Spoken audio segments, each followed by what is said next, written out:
here I am, 14 years old, sneaking into an Ice-T concert. I got to see you. That was some of the coolest shit that happened. And that's when I started thinking, yo, I want to rap in real fucking life.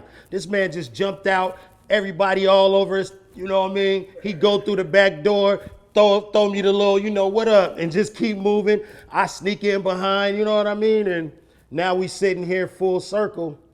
How does it feel, man, to know how you inspire so many people, man, just by a what up? Correct. Everybody starts off a fan. That's how everything starts off. You're not born a basketball player. You watch basketball and say, I like to play that. Or you look at a pianist or something. Nobody, even my daughter's inspired by doctors. They like to watch doctors. I want to do that. So that's how it all starts. You know, when I first heard rap, I was like, man, I want to try that. So we all are influenced or, motivated by somebody. But I mean, it, it feels good. That's the answer.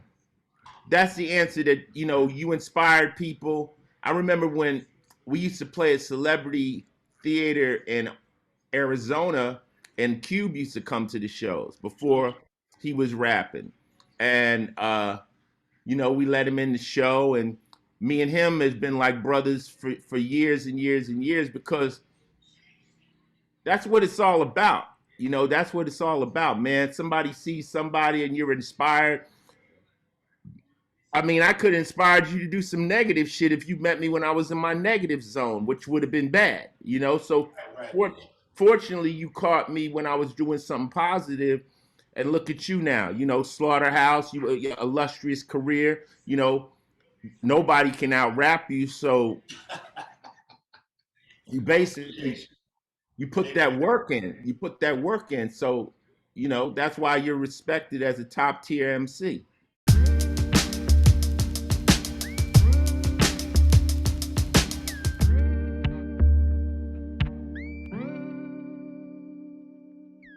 Yo, everybody, welcome to Crooks Corner. As you can see today, we got, if I just say original gangster rapper, that's a huge deal if you understand the dynamics of gangster rap and how it shifted the entire culture, the economics of music and everything else. I could stop right there and say, yo, I got the original gangster rapper on the show today, you know what I'm saying? But then I could continue and go into the fact that he's a movie star, you know what I mean? So he transitions from gangster rap classics to the big screen and brings in them box office numbers, you know what I mean? Classic movies like New Jack City, Ricochet, Trespass, you know what I mean? And I could stop right there and it'll be crazy. But then I keep going and he's a TV star. You know what I'm saying? And when I say TV star, I'm talking about going in there for 4 episodes, signing up for 4 episodes, ending up doing over 20 seasons, 20 years over, the longest running black actor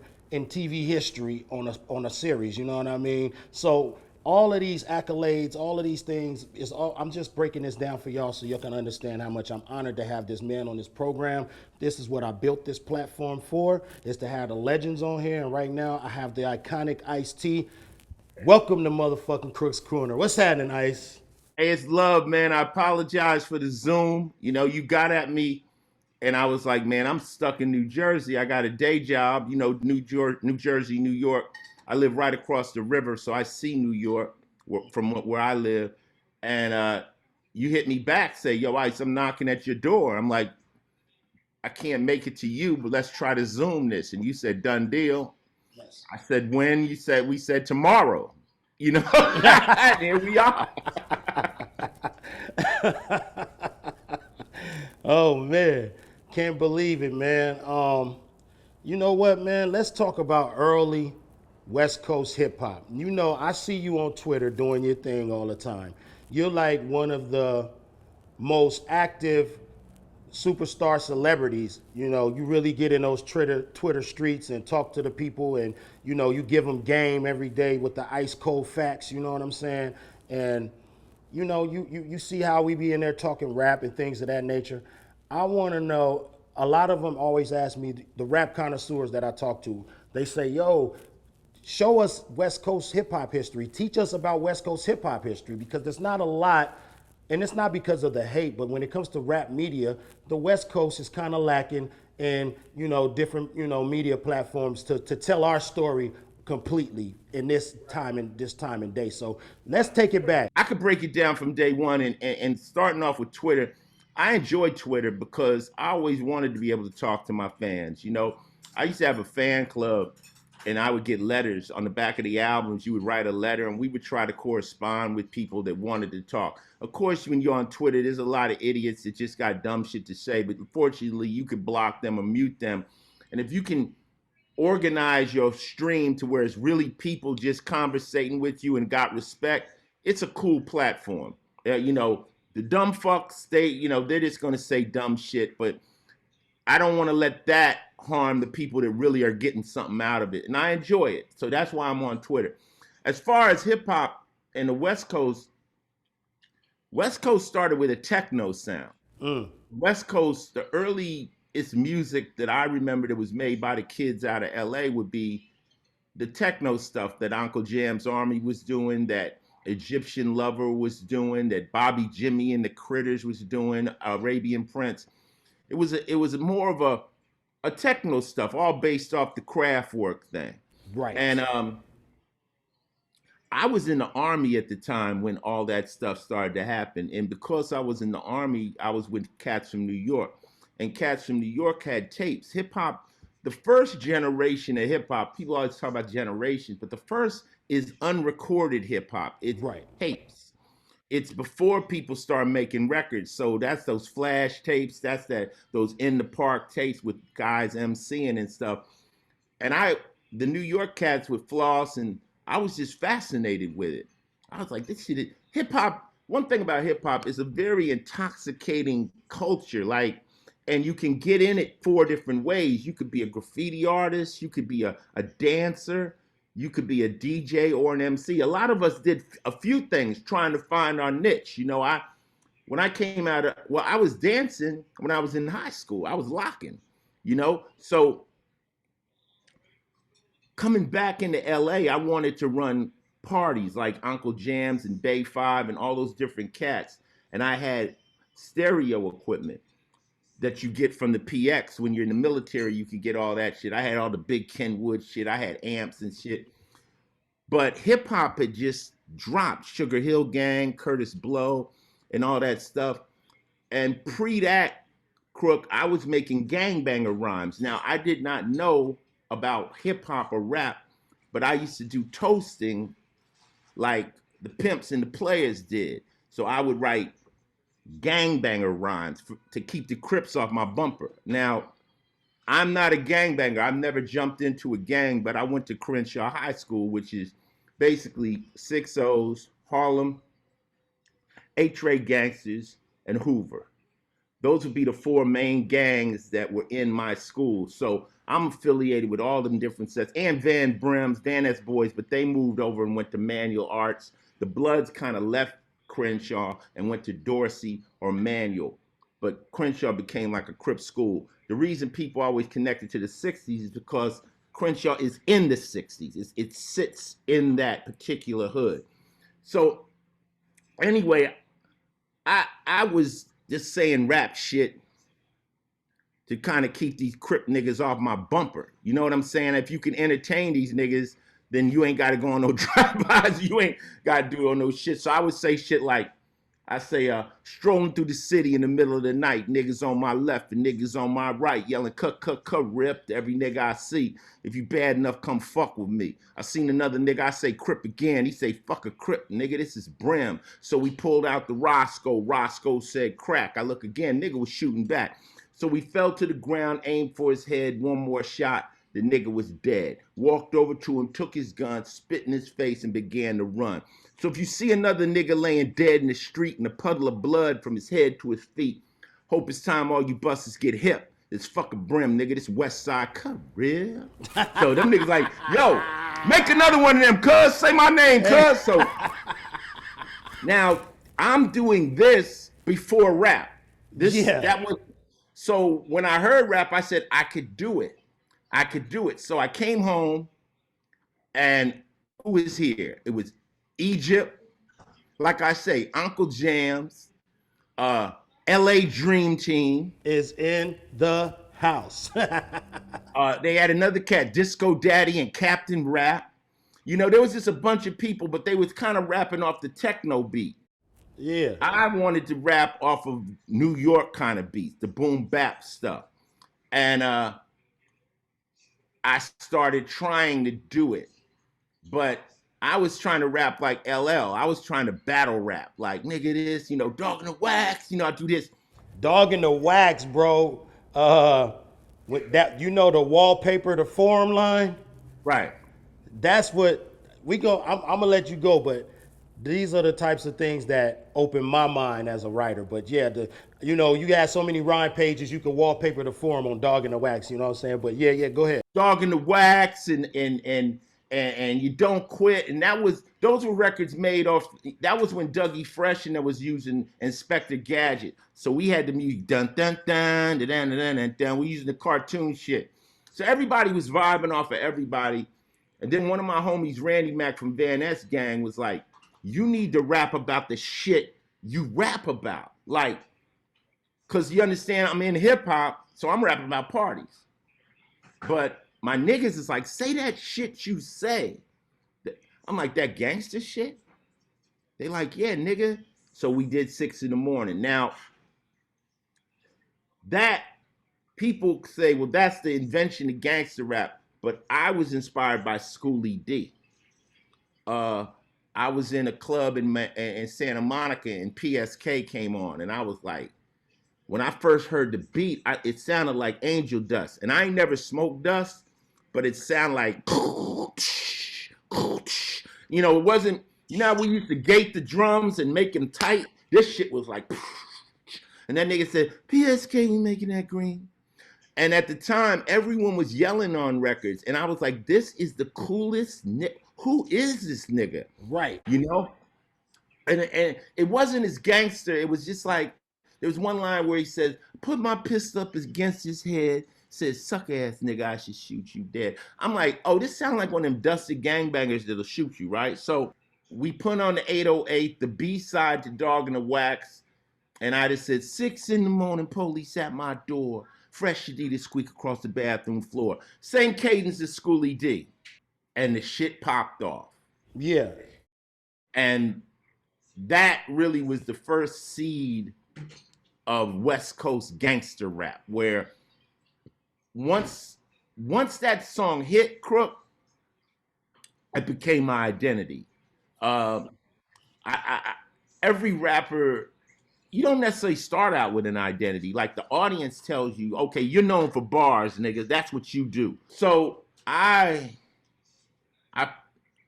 and you know, I sold a show out in the Fillmore West up in the Bay. The Bay was playing my record on KMEL.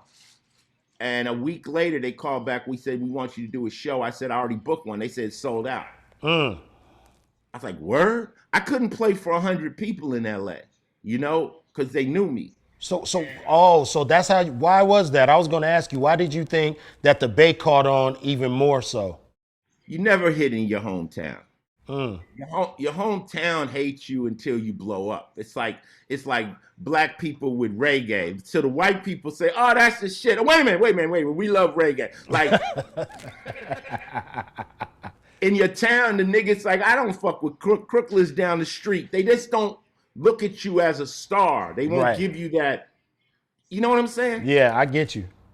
They won't give it to you. Somebody from the Bay, they like, man, that's Ice-T, that's LA. We don't, you know, that's something special. Right. So there, I sell out there, and they start playing my records in different cities. And then of course, LA came back to claim they nigga. Like, wait a minute, hold up. That's Ice. But I never got played on K-Day. Greg Mack and them hated me. You know, the records were too violent. The records were this. I never got any spins. And I was ignorant. I refused to do clean versions. I was so on my bullshit, like, fuck a clean version. Like, and NWA would do clean versions. They sold more records because of that. I just would not.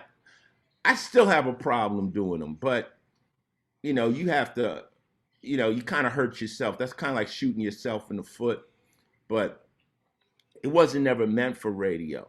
And that's where LA hip hop kind of jumped off. When I was coming out, you had CIA.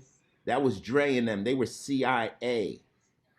Then they turned into, well, it was the LA Dream Team. Then they turned, I'm not, the Wrecking Crew. Yeah. World class Wrecking Crew. Then they turned into CIA. Now, Dub C, this is what it is. LA is a very small tree, Crook. Mm-hmm. All the groups from LA either were part of NWA and who they became, or the shit I created called Rhyme Syndicate, or Delicious Vinyl. Those are the three trees that really broke LA hip hop. And that's why LA never really had a real beef with each other, because we were all like a phone call away. When NWA fought, that was a family feud. Right. Everybody had to kind of fall back. Right. You know, we had Muggs from Cypress Hill. He was Syndicate. Aladdin and Dub C, that's Syndicate. And I created the Syndicate based off Lucky Luciano, who created Commission, which was, okay, you got all these gangs. Let's just make an agreement to sit down before we fight. Can we get that much agreement? So I was not, no one ran the Syndicate. I thought of it, but it was a group of groups and they all had leaders. Circle of bosses. Absolutely. And we managed never to go at each other based on that in LA. So tell me this, bro. Low profile. Thanks to Ice-T, I got my foot in the door. Now I'm gonna rock this motherfucker till it ain't no more. We pay dues. Dub C, DJ Aladdin. How did you connect with Dub C, how did he connect with you? I was trying to connect with everybody, you know, because I kind of like got a little hot, you know, and everybody was like, see, I was connected to King T because Unknown did the first Ice-T record. So that connected me to King T and 8 because they had worked with Unknown. Dub, they had another guy in a group named Zero too. That was low profile. I connected to Aladdin and them through Scotty D. You know, Scotty that used to make the Fila suits. It was just a small network of people. And at that time, I being like the first one out, I wanted backup. Right. I feel that. You feel me? So it wasn't like, oh, Ice-T's the only LA rapper right now, so I don't want nobody. I wanted niggas. Like, I was so happy for NWA. Because, you know, how long can you hold down a city without help? Right. You know? So I befriended King T. You're not ever gonna meet anybody that said Ice-T was rude or mean. That's not my get down. My get down is let's be friends. I'm not that guy. Right. If you ran into somebody and they said Ice-T treated me shitty, you'd be like, you probably caught that nigga on a bad day, man. That nigga's not like that. You know what I'm saying? Absolutely. So I was trying to connect and create a West Coast scene. Right. And you know, I remember when Dub C was doing beatbox for Clientele. Clientele had went solo when Wrecking Crew broke down, and I went and did a show, and I seen Dub doing beatbox. I mean, we all go back so far. That's why nobody can't never talk shit about nobody, because we all was broke at the same time. It's all broke at the same time. Hey, dog, that's what I'm talking. Like, when you talk about those trees, you know, that's real when you think about it, because from the NWA tree comes, you know, Ice Cube, then Dr. Dre, and then Aftermath and Snoop Dogg, and you know what I'm saying? Like that tree, I'm a little branch off of that tree. You know what I'm saying? You see the Comrades, Mac 10. Yeah. All those different people. Then Snoop's tree with the Dog Pound and all them. Yeah. The root is Dre. Yeah. You see what I'm saying? So, and then Easy was a root too. You know, like I just maintained cool with everybody from Pac, all of them. Everybody. I'm just not that kind of person. It's like I was always confident in what I was gonna do. and I never really. I just always. I saw you tweet something the other day, and you hit it on. There's enough for everybody. Like the fact you getting money doesn't take money out of my pocket. It doesn't. It doesn't work like that. If you got a hot album out, you might bring the nigga to the store to see my album. You know, like it's that hating shit. And that I understand being competitive, but being competitive to the point where you become a bitch, that's corny. Like, yeah, you that's know? corny. You spoke about radio on the West. I was gonna ask you about that, but you basically answered the question. But I was wondering, like, were you like going to radio with records, like, yo, play this record, or and then they'd be like, nah, you got to make a clean version, or was it just like you was like, nah, fuck the radio, because you had the radio suckers. You know what I'm saying? I was on my shit, man. I was so underground and so fuck radio and fuck. I was like fuck all these rules. Any rule I was trying to break it. You know, Yeah. that was just Ice-T out the gate. You know, no sellout, nothing. Fuck it. You know, and I knew I'm making a record that can't play on radio. You know, I'm talking about fucking bitches and all kinds of wild shit. But then you got people like Too Short, Yeah. up north doing the same thing. Right. You got to remember that in that era of hip hop, you could get gold and platinum records without radio play. Like Luke did it. You know, I was the first record ever stickered. I got the parent, you know, when they came out with the sticker, they asked me, they said, do you have a problem with it? I'm like, nah, motherfuckers, I don't want to trick anybody into buying my shit. My shit's hardcore. You know, I'm just saying how I feel. Fuck it. But nah. So you was the first one. You was the first parental advisory sticker, Ice-T, first parental advisory sticker. Ever. And is that why that they always went at you, Tipper Gore, PMRC, like when you was on Oprah Winfrey Show and Donahue and all that? Is that why? Yeah. I was just, you know, I hate. I'm just saying, telling what happened. You know what I'm saying? I hate talking, but, you know, yeah, I mean, that was just the way we was making records. And there was a lot of groups that followed suit, like Ghetto Boys. Yeah. You know, NWA followed suit too. They came out, you know, fuck it, or bitches. But they were saying there were certain groups at that time we were pushing the envelope of whatever you could say. So like I said, I didn't have any problems with not getting on the radio, and Tipper Gore came out and attacked us, and Reverend Butts wanted to roll steam. We kind of dug it. Right. I was like, yeah. You know, because we were fighting the system. We were trying to break down a bunch of walls that no longer exist now. Like now, they ain't even messing with rap no more. They just leave it alone. These kids, that no one's getting attacked for lyrics, none of that shit. It's over. We fought that war. And won it. Well, you know how we won it? Because when the white kids first heard us, they were scared of us. Then they realized we're not mad at them. We're mad at things. And then they realized we're mad at the same shit. Mm-hmm. And then the white kids started embracing the shit. See, as long as you singing the niggas, nobody gives a fuck. As long as you keep the shit to niggas. But when white kids start listening to it, that's when the system has a problem. And the system ain't got a problem with me shooting you or killing you. They have a problem with that little white girl taking down that New Kids on the Block poster over a Princess bedroom set and putting up Eazy-E or Snoop over that Prince. That's the motherfucking problem when little white girls start liking black boys. So this has been the problem since rock and roll. Right. This is it. The problem is us. Like I did Home Invasion, it's us injecting black rage into the white kid.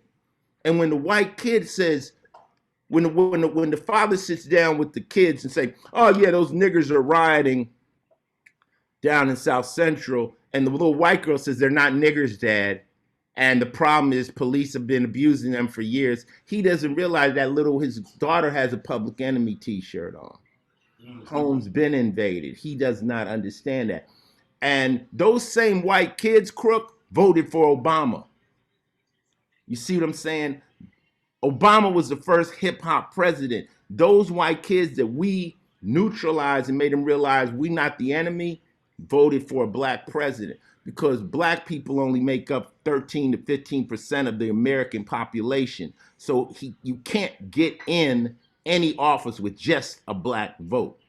You see? So white kids stepped up to the line and said, nah, I fuck with Ice-T and Snoop Dogg and Obama. You know Yeah, hey, listen, that's real. You guys primed a whole fucking generation to be, more tolerant, more accepting. You know what I'm saying? Like, just listen to what we saying. Just listen. yeah.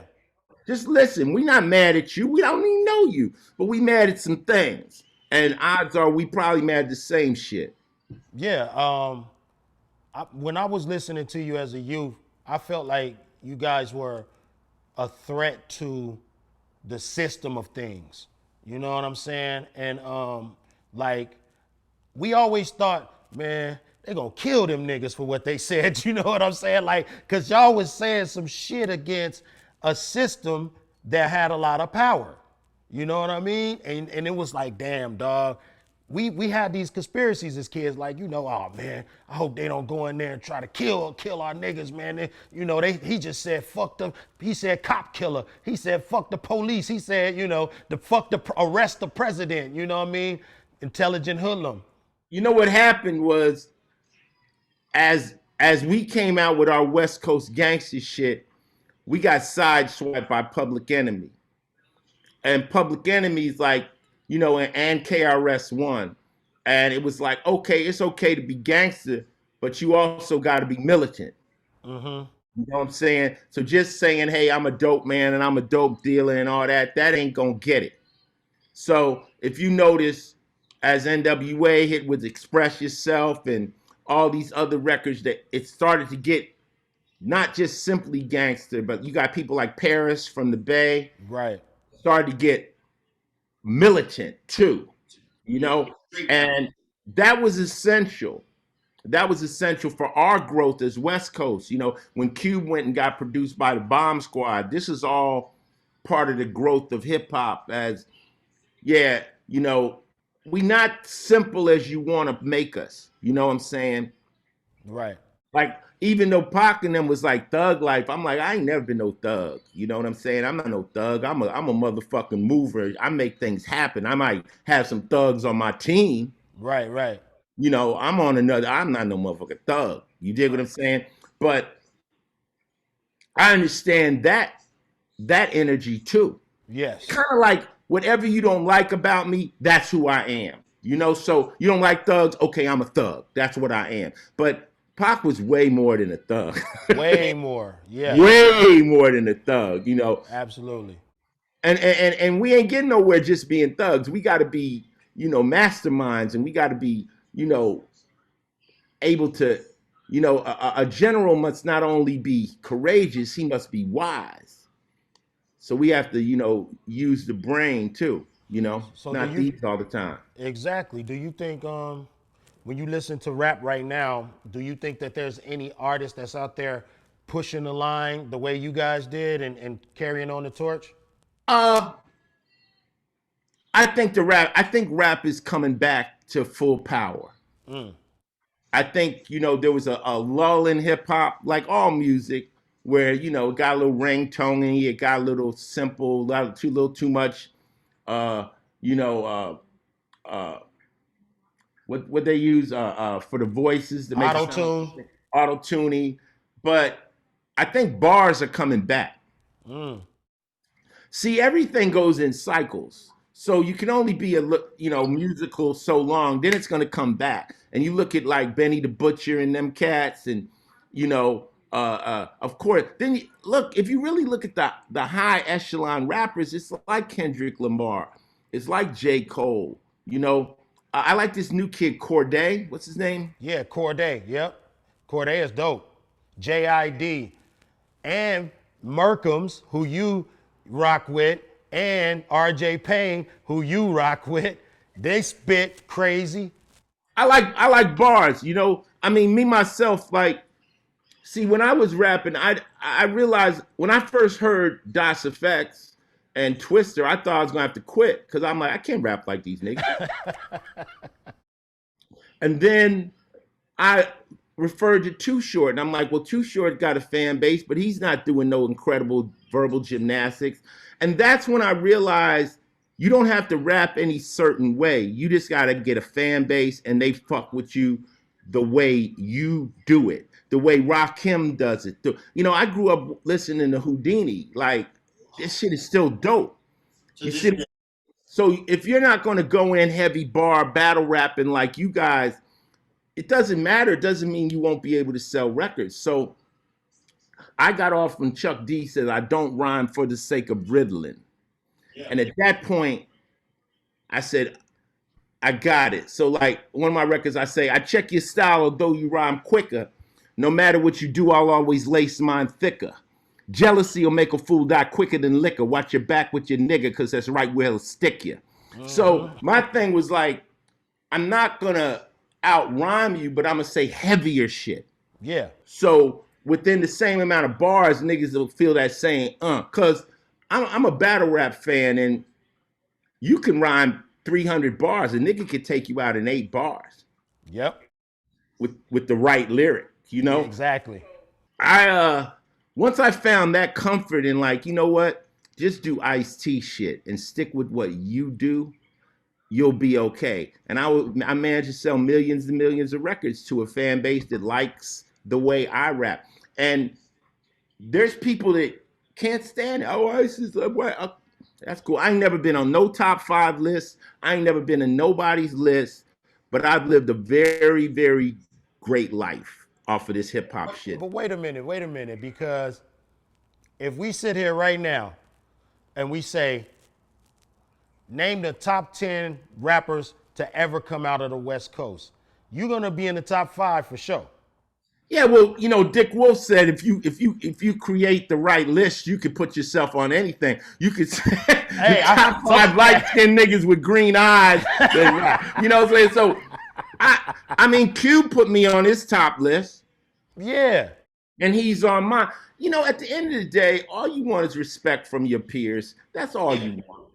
You know, so, you know, I get love from the people I fuck with. Like M loves me. I get love with the people. You know, I was listening to sports radio the other day, and these 2 dudes were just sitting there talking about these athletes. And I'm like, do you understand these guys have made a business of commenting on sports that they can't play? Right. They are arguing and, get him out of here, and put him on. I'm like, and hip hop is like that too. Hip hop is like that too. Yep. People got so much to say. You just create your own fan base, and you just keep giving them what they like. And, you know, I just put out a song called Follow the Leader. Very simple, nothing too incredible. But my fans are like, yo, that's the best shit. That's what we need. That's my shit. That's it. And who else are you making it for? You know? The nigga that, like I always say, the motherfucker that don't like me never did. So. Yeah, they're misinformed though. A lot of people, they armchair critics. You know what I'm saying? So I don't even pay attention to them. If I mainly listen to other writers, what they think about other rappers. You know what I'm saying? That's who I mainly zoom in on. But you said something about M, and M always, he always mentioning you, you know what I mean? Giving you your respect, your proper flowers and shit.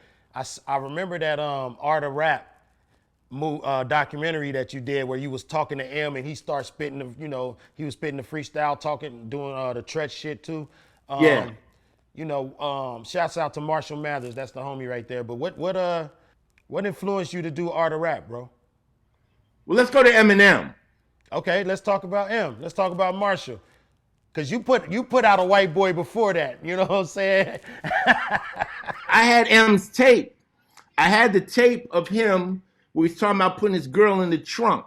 And one of my boys named Def Sapling, he came with the tape. And I listened to it, and he, at the end of it, he said, that's a white boy. I'm like, word? So then I played it to some of my hood niggas at my office. They was like, "That's a white boy? Word?" So I knew Eminem was dope way before Dre signed him and stuff, but I was like pretty fascinated. Yeah, we had already hooked up with Everlast. Yeah. And Everlast, he could rap. He was For a sure. good rapper, So I actually met M on the Warp Tour. And he was out on the Warp Tour, and this was like one of the first tour, and the white kids was giving him hell. Word. They would, that was back when they called people wiggers and all that, and it was a punk rock tour. So I was up there, Black Eyed Peas, but M was like they couldn't diss us. That would have been racist. Right. He got up there, they wanted to be hard on him, and I sat on the side of the stage every night, and it's like, this motherfucker's gonna make it because he ain't. A lot of people would have said, "Fuck this, I'm not performing for y'all." He just kept going. Right. And we got to sit and talk, and I knew he was with Dre, so that kind of made him a nephew. So I was like, "So what do you want, dude? What do you want out of this?" And he said, "I just want to be around like you and Dre." That was all he said. And I told him, I said, "Look, you can rap. So if you can run a 10-second 100-yard dash, you ain't got to tell nobody you fast. Just run." So in that, Eminem is very arrogant and aggressive in his music, but he don't talk that shit in real life. He's very humble. You know how Marshall is. He's very humble. But when he gets on the mic, you like, dear God. Dear God. And I always, even working with RJ Payne and them, I'm like, be humble in real life and be a beast on the mic. That's the key. Don't take this shit you say on the mic and try to put that in front of people. People ain't gonna dig it. So fucking with Eminem, when I got ready to do Art of Rap, I was watching TV, and I want to direct movies one day, and they said most directors start with a documentary. I was like, okay.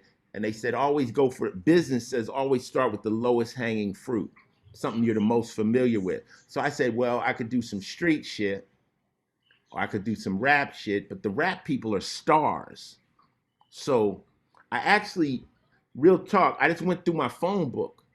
I just called everybody I knew, and we had M's number. I said, I'm doing a doc. Would you be willing to do it? I got to ask you 10 questions. Pull up. That's what everybody said. Pull up, Ice, pull up. And when we got out there to Detroit, we came to Detroit because we wanted to get the vibe, and Royce 5'9" was there. Right. And we were in his studio, the studio, and he just accommodated me. We just had a good time and stuff. And he said, yo, Ice, the first rap record I ever heard was Reckless. I'm like, word? Yeah. So once again, like you saying, the seed got planted, and that's an honor. Because, if everybody had to rap like Eminem, there'd be like 2 or 3 rappers in the world. Exactly. You know what I'm saying? Yeah. You can stop right there. But you can't put Eminem up against the swag of Jay-Z or the brutality of a Busta Rhymes. That's what makes rap beautiful, is you could be dope with a whole lot of ways. Yeah, absolutely. Absolutely. And when you say swag and stuff, man, I just got to go here real quick. You were the first that I heard do a lot of shit. Like, I learned a lot about different designer clothes from you, different types of champagne, different cars. Like, you know what I'm saying? Like, when you were saying, I got a safe in my floor, car got bulletproof doors, I didn't even know that cars could have bulletproof doors. You feel me? So it's like, you were the first to do a lot of fly shit in hip hop. Now I hear people doing it, but it's like Ice-T was doing that shit when I was fucking 7 years old. Dude, we was on stage with Ghetto Boys back in the day. Them niggas was cooking crack on stage. Like they had a lab. I mean,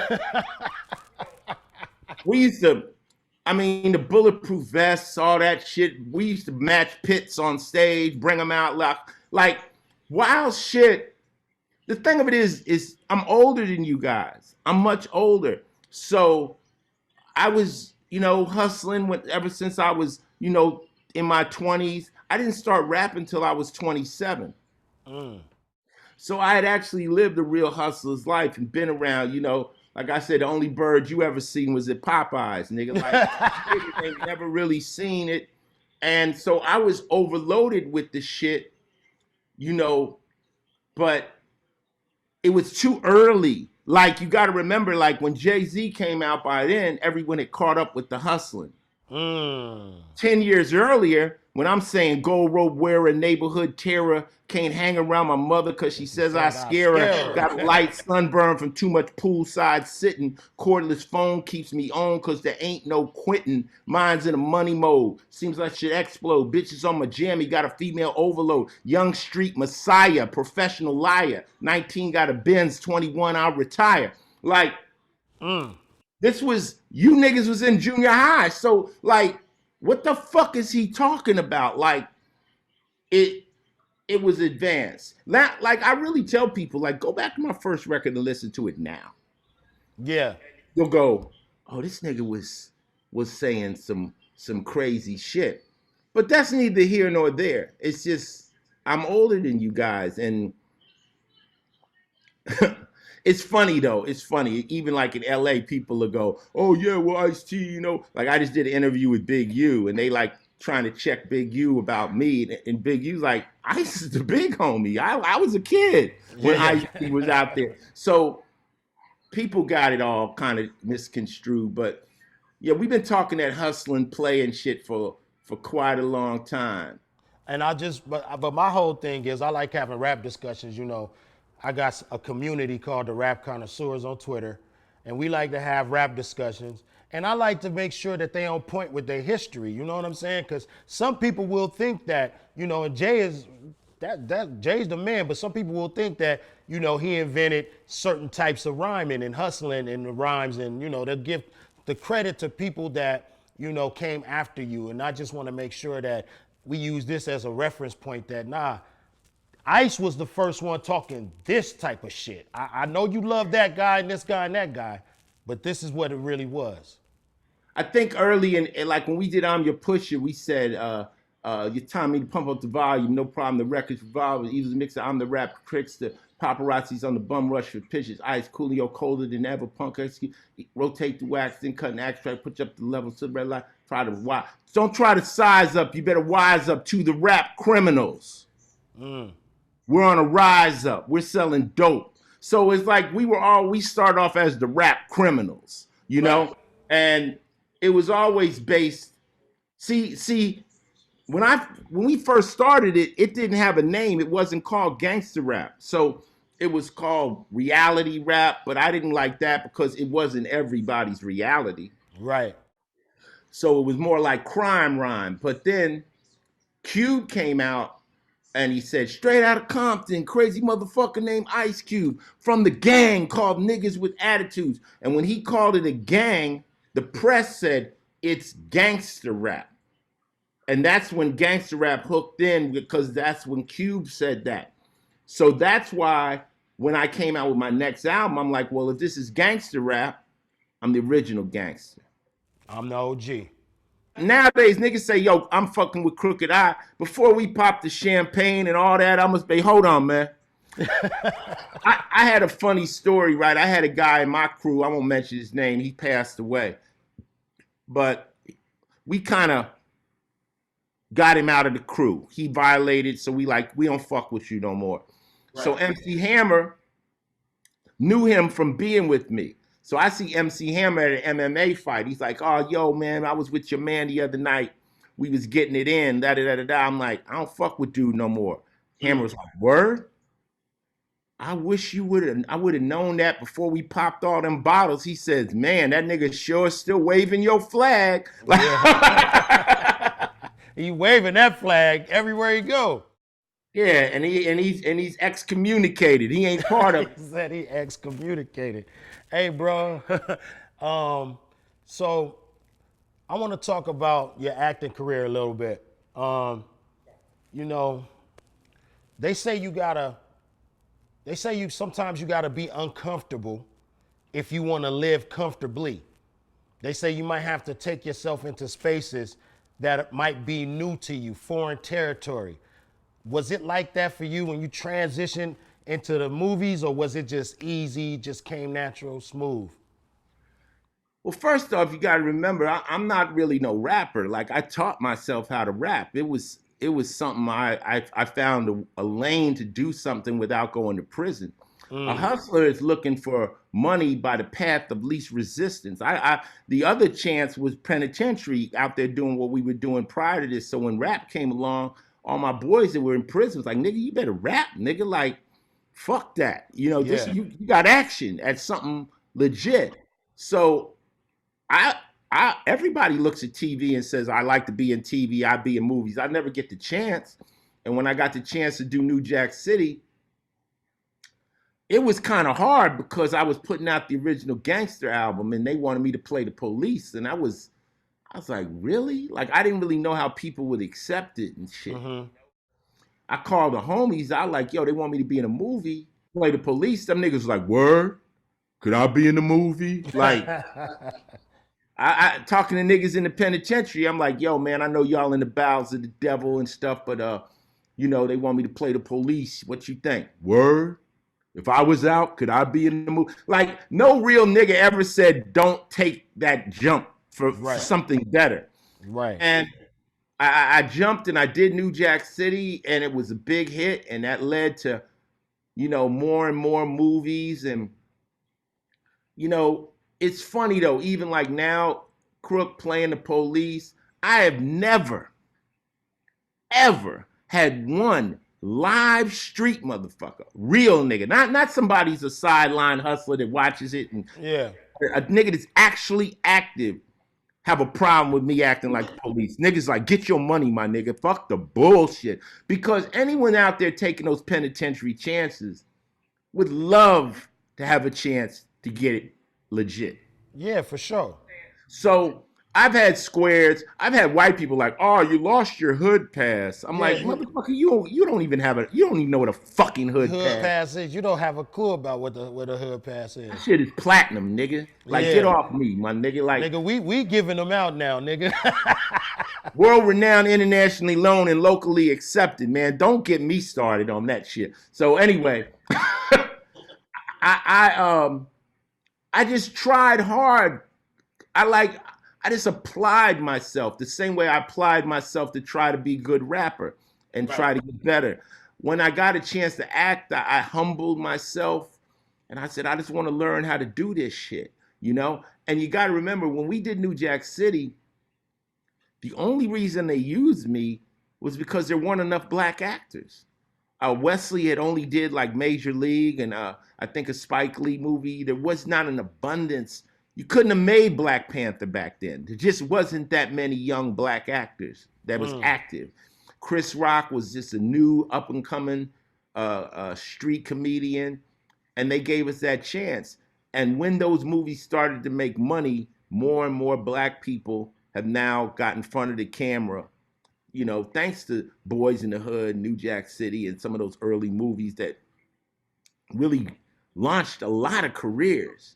You know what I'm saying? So I just try my best at whatever I'm attempting to do. I'm not going to do it if I'm not going to go all the way in. And some things I'll try and I'm like, nah, this ain't for me. Like, I tried podcasting. Yeah. I did 51 episodes of the Final Level podcast. And I was like, all right, this is cool, but it became complicated because we didn't have Zoom and I had to get everyone in front of me, and it just became harder than it was fun. It was harder than it was fun. And, you know, I said pass, and now came Drink Champs and all that. I'd much rather be on a podcast than Man, dog. Man, speaking of the movies, I got to put this in there real quick.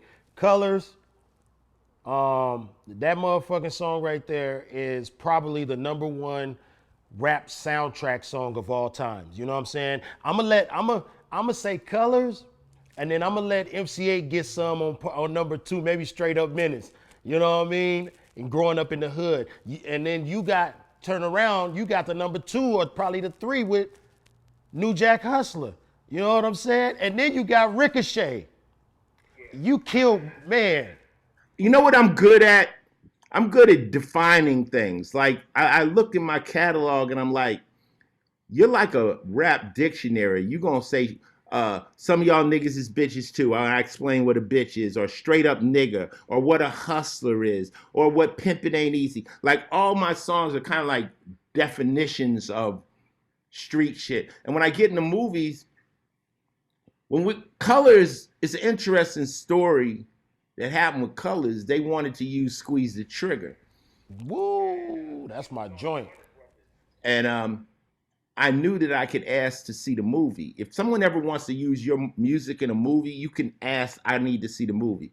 Even though I'm going to let them use it, you can play that card. Like, I need to see the movie, like on some bougie shit. So I saw the movie and I looked at it, and Rocket was listening to listening to Squeeze the Trigger right before he went into drive-by mode. But I'm like, what's the title song? They said Rick James had did the title song. So get your Colors album out and go to the last song on the B-side. It's a song by Rick James called Colors. Look at all these colors, some shit. So yeah. I'm like, come on, Rick, you can't do no gangbang shit. So at the time, you the man. I was vibing off of King Son's record called Mythological. You know, the mythological. And he comes on, when I get ill, it's a reason, because it's duck season, hunter of the fronter. And I came on, I am a nightmare walking, psychopath talking. So I jacked his cadence. And Islam made the track, and we wanted it to be sinister to give you the vibe. And I tried to define gang membership. And the brain of and you did, like, to a T. And you're very self-aware about what you do, because that is true. Now that you just said that, you just summed it up for me. You know what I mean? When I listen to your catalog, you absolutely define things perfectly. You know what I mean? Like, yo, if I'm gonna talk to you about what a pimp is, I'm gonna define it. I'm gonna come from the psychological standpoint all the way to whatever, you know. And you know what else it is? A lot of things I can define that I'm not. So, like, you could tell me about being on heroin or drugs and stuff, and I can suck that, and I can become a drug addict, and I can rap from the perspective of a drug addict. So that's just something I just really enjoy doing. That you know, like I did in my album Power, I define my rap style. I say I'm living large as possible, posse's unstoppable, style topical, vividly optical. Listen, you'll see them. Sometimes I'll be them. That's it. Yo, dog. Topical, optical. If you listen, you'll see them. And sometimes I'll be the character. Yeah, sometimes you'll be them. Yeah. Yo, listen, you got bars, bro. Like, when niggas don't run that, you got bars. Like, you know what I'm saying? And your words hold weight. Because when I used to write back when I was a kid, I used to be like, okay, so how could I have my words hold weight? You know what I mean? Like Ice-T shit, because they just hold weight. Let me see here's some shit. Can I say, here's a rap, some more update Ice-T shit. Fuck it. Okay. My shit's hard, get with it or fall off. These niggas can't see me or be me, they all saw. I axe murder with the words in the mental. I'm 200, flat out in the Continental, red line and in the black diamond frames, full-length furs, white minks and cufflinks. I apologize for previous homicides. I guess I don't know my strength. I dropped a piggy on his head and I broke the bank. Administrative segregation with a 12-inch shank. If you don't know, I'm that nigga time forgot. Shoot up. They keep me locked in the box. Ice. I capitalize all my T's. Love from the PJs to the Knicks and G's. My boys squeeze heat like MW3. Ski mask and sweaters. Blacked out Berettas. Ice lose never. I already won. You praying that you do your I done already done. My now and later gators shine bright in the sun. Pants sag a little. Yep, that's my gun. Bitch niggas perpetrating the sport. Fake motherfuckers reading Rob Report. Bitch boy, you'll never get far.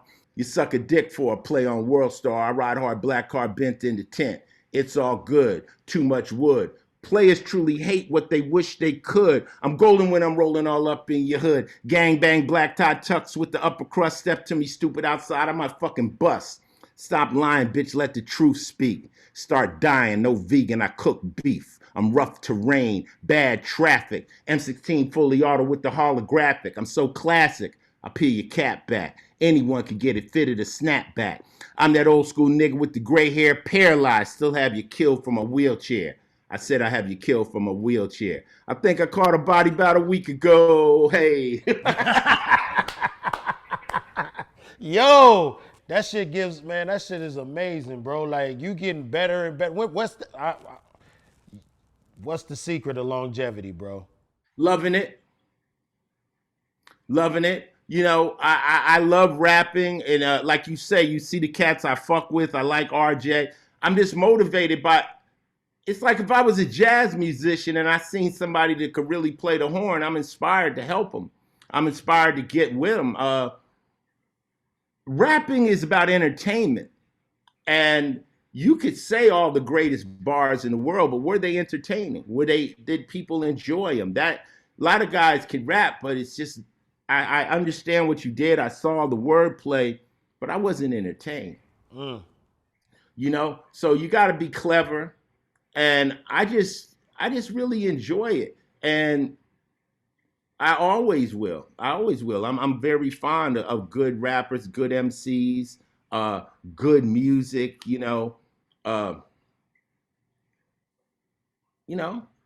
There's no key. Now, as far as longevity, I'll never be able to sell the records again because there's a 5-year expiration date on being hot. Like, if you're an artist, you'll be on fire for 5 years. I don't care if you're Prince, Michael Jackson during the Thriller era, Jay-Z. There's a point when you're just on fucking fire.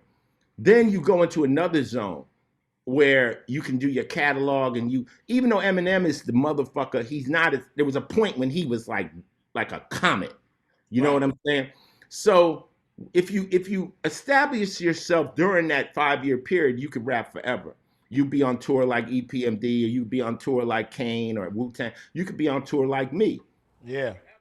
But no one's gonna stay hot forever. And me and LL, we were on the cover of every magazine, everything for years and years, me and Cube and everybody. It's time for Drake. It's time for all the new cats. Right. It's only right. You got to remember, hip hop, the first word is hip. Yeah. Things can only stay hip for so long.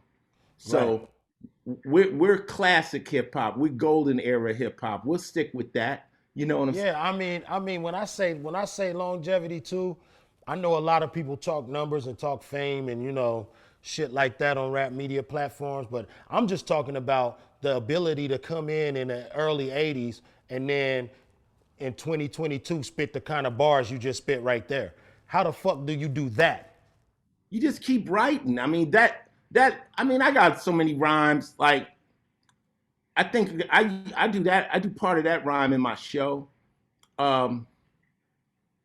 I don't have unlimited bars like I used to. Like the last nigga you ever want to battle is a nigga who haven't had a record deal yet, cause that nigga got rhymes, like years of I fuck with Smooth the Hustler and Trigger the Gambler. Trigger was signed to Def Jam and his album never came out. Don't battle Trigger. That nigga can rap for days. So. And I like I said, I'm a fan of battle rap, and I'm amazed that those guys can drop that many bars and then they can never say those bars again. And it's like in a battle, they'll say like 2 albums worth of rhymes. So I'm not heavy like that. Fortunately, people might even listen to that. Say, I heard that rhyme before. That's okay. It's classic. Yeah, that's okay. But that shit hard. That motherfucker hard. So before I let you go, Ice Man, I gotta ask you, being an iconic legend in this fucking game, a living fucking legend, it's important for me to know who is in Ice-T's top 5 MCs of all time. I have to say the most. I'll do it like this: the most influential MCs in my life. Okay, got you. To pick out of all the ones I like and stuff, I like groups for different reasons. Gotcha. But I'll start with Melly Mel. Boom. Melly Mel let me know that you could say more than party rhymes when he did the message, and he put content in the raps, and that was not in it before. With Sugar Hill Gang, it was like, you know, hotel, motel. You ever went over a friend's house to eat? But then Melly Mel said when he did the Beat Street Breakdown and started talking about Mussolini, and I was like, yo, this shit can get deeper. So Mel. Next up, Rakim. When I was doing my album in New York, Rakim had just dropped Eric B. as President. I've never heard a record that hit harder than that. I was in New York City and every single car had that, came in the door, said it before, and then another car passed, you know, started with donuts, tried glaze. It was like on everybody's record. And I kind of pulled the energy from Rakim the most with the way I rap, like just kind of like low key, like player style, like just in the vibe, you know. And Rock, he just revolutionized hip hop with, I mean, I don't even think that they had the term flow before him. So the way he just set on the beat and went between the words, and I was like, shit. And it was simple. See, it wasn't, you know, I was a fiend before I became a teen. I melted microphones instead of cones of ice cream, music orientated. So when hip hop was originated, did it like pieces of puzzles, complicated. You know, like niggas wasn't rapping like that. I grabbed the mic and tried to say yes, y'all. They try to take it and say that I'm too small. It's like off beat. It's not, it's like smooth, cool. I don't get upset. I kick a hole through the speaker, pull the plug, then I jet. Change beat, back to the lab. Without a mic to grab, and then I add every rhyme I had. Speed it up, one after the other one. Then I make another one to just the opposite, and after the brother's done. Like, no one was rapping like that. Nobody. You know? Like, it wasn't, it was like, he just sped it up when he wanted to and slowed it down. You know, I got a craving like a fiend for nicotine, but I don't need a cigarette. Know what I'm thinking? I'm raging, ripping up the stage, and don't it sound amazing? Every rhyme is made in quarter, thoughts of sorta, and addiction, magnetized by the mixing. You know, like, so Rakim, 2. 3, Public Enemy. Public Enemy made us all black. They were the ones that said, yo, you not only just a rapper, nigga, you black. And stay strong with that. You know, like, it was just like, Chuck and them had a movement, man. It wasn't just rap music. It was like, it was something else, man. You know, I was so honored to be able to tour with Public Enemy all my career and just be part of that whole movement, man. So who I say Ra, I said Mel, I said Public Enemy, and then Q. Yeah. Q is a prolific writer. Like I say, when he came in singing straight out of Compton, you know, like you say, well, Ice-T straight up might have had something to do with starting gangster rap, but when that nigga came in with that first verse, it was like a tsunami, like Godzilla had just walked into hip hop. Crazy motherfucker, and the Q. Absolutely. So that's 4. 5, wow. Who do I pick or who do I listen to the most? Oh, Mob Deep. My favorite group of all time. I can't fuck with Prodigy's pen. Like, taking gangster rap where Havoc and them took it to where when that Shook Ones comes on, you all hear, you know, I got stuck off the realness. We be the infamous. It just took, it was so gangster. And I just love Prodigy's energy. Rest in peace. I was at his funeral, like he was gone too soon, man. He did a lot of the art of rap concerts, and yeah. I guess I like Prodigy because not that we have a similar style, but we have a less complicated style. So right. Kind of, if I'm gonna model my stuff, I'm like, but I got Mobb Deep in my car today. Like, I'm banging that shit today over and over again. Infamous Mob, shout out to Queensbridge. I love all the Queensbridge rap groups. I'm a big Noriega and Capone, War Report, all that stuff. Now people probably catch feelings. Well, you didn't say a West Coast and this, that, and the other. You said Q. Honorable mention Snoop. Snoop. And Snoop because of his originality. When I was fortunate enough to hear Snoop Dogg's deep cover song, 187, because my manager was the music director on the movie, so I got to hear the songs. And when I heard Snoop creep with me as I creep through the hood, I'm like, who the fuck is that? Because no one rapped like that. Yo, the thing of it is, see, before we go, I'm from a place where we all had to sound different. You couldn't bite. You had to sound different. I was telling my wife the other day, I said, I'm from the era where you got famous because you did something important, not because you did something stupid. You know? Think about that part. And Snoop is still the GOAT. Like, he's just something else. I mean, I love Snoop with all my, he's just a great guy, and he went through a lot of shit, man. Don't forget, Snoop went through a lot of shit to get where he is. The breakdown of Death Row, a murder case, and now he's on the other side doing Corona commercials and laughing. And I'm happy for Snoop. He's a good dude. For sure. That's the hometown, you know what I'm saying? Long Beach. Yeah, man, Ice, man, I really appreciate you. Like I said, it's an honor to have you on this platform. I learned so much from you from afar, you know what I mean? And you've inspired everybody, man, in the hip hop culture, man. It's just, I can't even believe it, man. Like, next time I talk to you, one of my goals this year is to create a documentary on sobriety and addiction in hip hop. Word. You know what I mean? I want to do a documentary on addiction and sobriety in hip hop. And I know that you've been sober, throughout your hip hop career. And I know that's not an easy thing to do in this environment. But you know what? Though, I'm gonna tell you like this. It was part of my gangster. I never got high. I don't have any tats because when I was young, the homies like, yo, nigga, hit the weed. I'm like, I don't want to hit the weed. Well, you a bitch if you don't hit the weed. Well, I'm a bitch, make me hit it, cuz.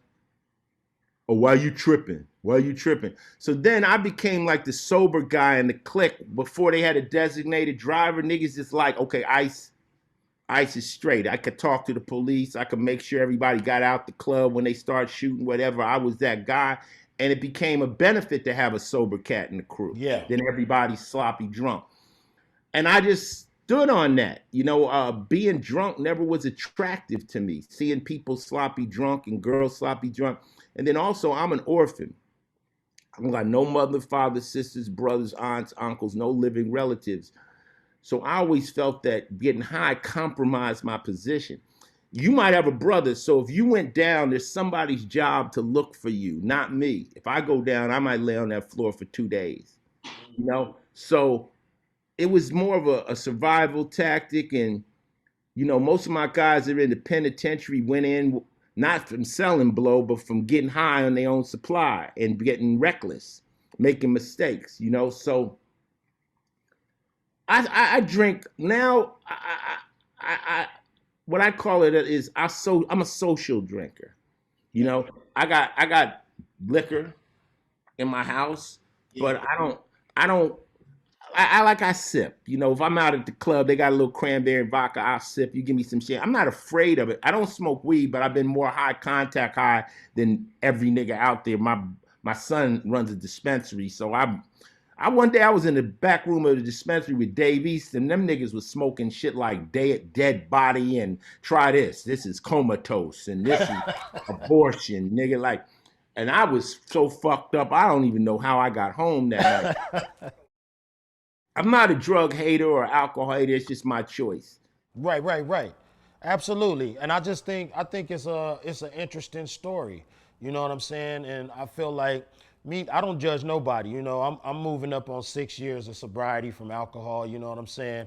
And I don't judge nobody. You know what I'm saying? It's just was time for me to retire. You know what I'm saying? From the whole situation. But I do find it interesting that I haven't really. I want to explore that because we lost a lot of people in hip hop to drugs, man. You know what I mean? Like we got some Right real, now, still today, Today. people are dying off of this shit. Yeah, man. So I wanna document that, man, and I want to talk about that. I think it's a conversation that needs to be had. I fuck with you with that, man. Let me know, man. Come in and help you produce that. That's a good look. I think right now that's what we should be doing is giving back, helping people. Like I said, I took hip hop for a ride that very few people will. I'm still on the motherfucking roller coaster. So, even on my daily game or my ice cold facts, I'm just trying to give you back a little bit of understanding to some of this bullshit that's going on out here.